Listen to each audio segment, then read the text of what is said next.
মঙ্গলবারের পর বুধবারে শুরু হলো সুপ্রিম কোর্টে ওয়াকফ মামলার শুনানি। আজ মূলত কেন্দ্রীয় সরকারের তরফ থেকে সলিসিটর জেনারেল তুষার মেহতা সংশোধনী আইনের বেশ কিছু দিক তুলে ধরেন। আবেদনকারীর পক্ষ থেকে আবেদন করা হয়েছিল যে পুরনো যে সমস্ত ওয়াকফ ঘোষিত ওয়াকফ সম্পত্তি, সেই সম্পত্তিগুলির নথিভুক্তিকরণ না থাকলেও সরকার বাজেয়াপ্ত করবে সেই সম্পত্তি, এমনটাই ধারণা প্রকাশ করেছিল আদালতে আবেদনকারীর পক্ষদের আইনজীবীরা। তাদের দাবি যে উপযুক্ত হস্তান্তর সংক্রান্ত দলিল যদি ওই ওয়াকফ সম্পত্তিগুলির না থাকে তাহলে সরকার সেই জমি অধিগ্রহণ করে নিতে পারে। আজ কেন্দ্রের পক্ষের আইনজীবী সলিসিটর জেনারেল তুষার মেহতা সম্পূর্ণভাবে সেই যুক্তি নস্যাৎ করে দিয়ে বলেন, এইভাবে বিভ্রান্তি ছড়ানো হচ্ছে। নতুন সংশোধনী আইনে পরিষ্কার বলা হয়েছে যে পুরনো যে সমস্ত সম্পত্তিগুলি আছে এই আইন কার্যকর হবার 6 মাসের মধ্যে তাদের সেই সম্পত্তিগুলির নথিভুক্তিকরণ করতে হবে এবং সেই নথিভুক্তিকরণের ক্ষেত্রে সেই ওয়াকফ সম্পত্তিগুলিকে তাদের শেষ 5 বছরের যে হিসেব, অডিট সংক্রান্ত হিসেব পেশ করতে হবে এই নথিভুক্তিকরণের জন্য।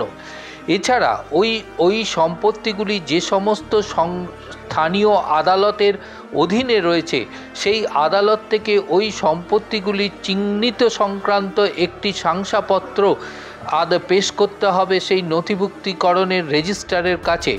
অর্থাৎ এক্ষেত্রে যে বলা হচ্ছিল যে হস্তান্তর সংক্রান্ত নথি বা জমির দলিল তা কখনোই লাগবে না বলে জানিয়ে দিলেন কেন্দ্রীয় সলিসিটর জেনারেল তুষার মেহতা।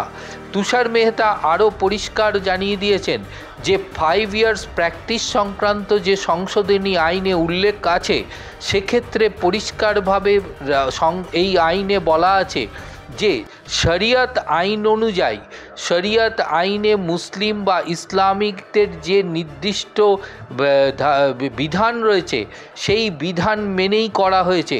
অর্থাৎ কোনো অন্য ধর্মের মানুষ যদি ওয়াকফকে জমি দান করতে চায় তাহলে সেক্ষেত্রে সেটা হবে না।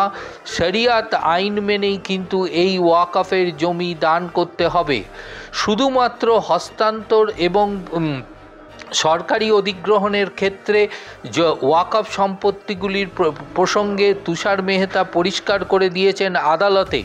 তিনি বলেছেন যে সমস্ত বিতর্কিত ওয়াকফ সম্পত্তি রয়েছে, অর্থাৎ কোনো ওয়াকফ সম্পত্তি যদি ব্যক্তিগত মালিকানা বা অন্য কোনো প্রাইভেট প্রপার্টির ওপর হয়ে থাকে এবং সেক্ষেত্রে যদি সেই জমির মালিকের কোনো আপত্তি না থাকে তাহলে সেক্ষেত্রে সেই জমিগুলি, সেই ওয়াকফ সম্পত্তি নথিভুক্তকরণের সময় সার্ভেয়ার অর্থাৎ নথিভুক্তকারী সংস্থার প্রতিষ্ঠানের সার্ভেয়ার গিয়ে আগে সেই জমি পর্যবেক্ষণ করবে। পর্যবেক্ষণ করে তারা আগে দেখবেন যে সেই জমিতে যে ওয়াকফ সম্পত্তি হয়েছে সেই জমির যে মালিকানা, সেই মালিকানা প্রকৃত যে ব্যক্তি সেই ব্যক্তি সত্যি তার সম্মতি আছে কিনা, তারপরেই কিন্তু এই জমি ওয়াকফ হিসাবে নথিভুক্তিকরণ হবে। মূলত এই সংশোধনী আইন আনা হয়েছে 1923 সালের যে আইন ছিল সেই আইনে যে এই ওয়াকফ সম্পত্তি নিয়ে দেখা যায় যে অনেক সময় মোতোয়ালিরা তারা ব্যক্তিগতভাবে এই সম্পত্তি ব্যবহার করে। মূলত ওয়াকফের নিয়ম অনুযায়ী যে জনগণের স্বার্থে এই সম্পত্তি ব্যবহার করা হবে, অর্থাৎ সেটি হাসপাতাল বা শিক্ষা প্রতিষ্ঠান বা অন্য কোনো জনগণের স্বার্থে লাগে এমন ক্ষেত্রেই কিন্তু এই ওয়াকফের সম্পত্তি ব্যবহার করতে হবে। কিন্তু এক্ষেত্রে অনেক সময় অনিয়ম দেখা যায়, সেই কারণের জন্যই এই সংশোধনী আইনে সেই বিষয়টি পরিষ্কার করা হয়েছে। তবে ওয়াকফ সম্পত্তি নিয়ে, জমি নিয়ে যদি কোনো আপত্তি থাকে তাহলে জমির মালিক স্থানীয় আদালতে সিভিল অ্যাপিলের মাধ্যমে আবেদন জানাতে পারবে। সেই প্রভিশনও এই সংশোধনী আইনে রয়েছে। বেলা 2টোয় মামলার ফের শুনানি। আপাতত তুষার মেহতা এই মামলার সওয়াল পর্ব চালাচ্ছেন। বেলা 3টে পর্যন্ত তিনি সওয়াল পর্ব চালাবেন বলে সুপ্রিম কোর্টের প্রধান বিচারপতি বি আর গাভাইয়ের বেঞ্চে তিনি জানিয়ে দিয়েছেন।